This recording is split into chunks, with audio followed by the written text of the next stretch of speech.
ഇടുക്കിയിൽ ഇടവിട്ട് മഴ ശക്തമാണ്. മാങ്കുളം താളുംകണ്ടത്ത് അല്ലെ യുവാവ് മുങ്ങി മരിച്ചു എന്നൊരു വാർത്ത വരുന്നുണ്ട്. താളുംകണ്ടം കുടി സ്വദേശി സനീഷാണ് മരിച്ചത്. നെടുങ്കണ്ടത്ത് വീടിന് മുകളിലേക്ക് മരം വീണ് കേടുപാടുകൾ സംഭവിച്ചു. കല്ലാർകുട്ടി പാംല ലോവർ ബേരിയാർ ഡാമുകളുടെ ഷട്ടറുകൾ തുറന്നിട്ടുണ്ട്. ജില്ലയിലെ പ്രൊഫഷണൽ കോളേജ് ഉൾപ്പെടെയുള്ള എല്ലാ വിദ്യാഭ്യാസ സ്ഥാപനങ്ങൾക്കും ജില്ലാ കളക്ടർ അവധി പ്രഖ്യാപിച്ചിട്ടുണ്ട്.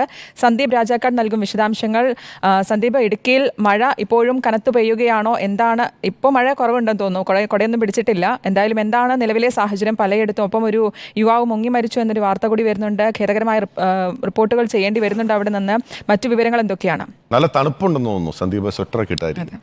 ഇടുക്കിയല്ലേ നിൽക്കുകയാണ്. ഗുഡ് മോർണിംഗ് ബിനിൽ ആൻഡ് ശ്രുതി. നല്ല തണുപ്പാണ് കേട്ടോ, അവിടെ കാണുന്ന പോലെയല്ല.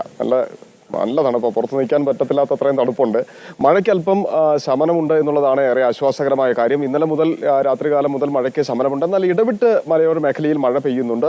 ആ മഴക്കെടുതിയുടെ ഭാഗമായി തന്നെ ഒരാൾ മരണപ്പെട്ടിരിക്കുന്നു എന്ന വാർത്തയാണ് ഈ പുലർച്ചെ തന്നെ നമുക്ക് പ്രേക്ഷകരിലേക്ക് എത്തിക്കാൻ്റെ സാഹചര്യം ഉണ്ടായിരിക്കുന്നത്. മാങ്കുളം താളങ്കണ്ടം സ്വദേശിയായിട്ടുള്ള സനീഷാണ് മരണപ്പെട്ടിരിക്കുന്നത്. താളങ്കണ്ടം കുടിയിലെ മൂപ്പന്റെ മകൻ കൂടിയാണ് സനീഷ്. ഇന്നലെ രാത്രിയിലാണ് 1 മണിയോട് കൂടിയാണ് ഇത്തരത്തിലൊരു അപകടം സംഭവിക്കുന്നത്. ഈ പുഴയിൽ ജലനിരപ്പ് ഉയർന്നിട്ട് ഈ പുഴയുടെ അതിര് മനസ്സിലാക്കാൻ കഴിയാതെ പോയതാണ് കാര്യം തന്നെ ഈ സനീഷ് പുഴയിലേക്ക് വീഴുവാനുണ്ടായ സാഹചര്യം എന്ന് വേണം മനസ്സിലാക്കാൻ. എന്തായിരുന്നാലും ഈ കുടിയുടെ മോൾവശത്തായിട്ട് ഇവർക്ക് കുറച്ച് സ്ഥലമുണ്ടായിരുന്നു. ആ സ്ഥലത്തേക്ക് കാവല് കിടക്കാൻ വേണ്ടിയിട്ടാണ് സനീഷ് പോകുന്നത് രാത്രിയിൽ തന്നെ.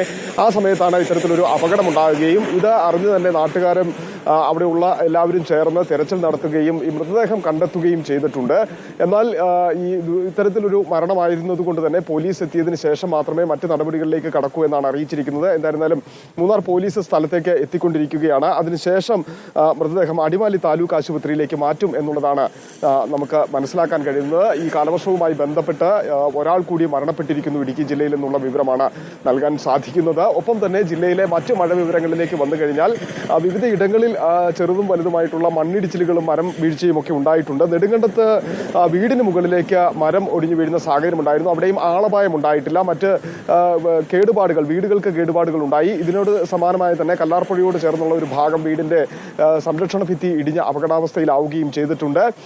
മറ്റ് അണക്കെട്ടുകൾ 3 അണക്കെട്ടുകളാണ് ഇപ്പോൾ ഇടുക്കി ജില്ലയിൽ തുറന്നിരിക്കുന്നത്. കല്ലാർകുട്ടി, ലോവർ പെരിയാർ, പാമ്പള അണക്കെട്ടുകളാണ് ഇപ്പോൾ തുറന്നിരിക്കുന്നത്. ഈ പുഴകളിലെ നീരൊഴുക്ക് ശക്തമായി തന്നെ തുടരുന്ന ഒരു സാഹചര്യമുണ്ട്. അതിന് പ്രധാനപ്പെട്ട കാര്യം ഇടവിട്ട് മലയോര മേഖലയിൽ മഴ പെയ്യുന്നത് കൊണ്ട് തന്നെയാണ് ഈ നീരൊഴുക്ക് വർദ്ധിച്ചു നിൽക്കാനുണ്ടായ ഒരു സാഹചര്യം ഉള്ളത് എന്നുള്ളതാണ്. അതുകൊണ്ട് തന്നെ അതീവ ജാഗ്രതാ നിർദ്ദേശമാണ് ജില്ലാ ഭരണകൂടം നൽകിയിരിക്കുന്നത്.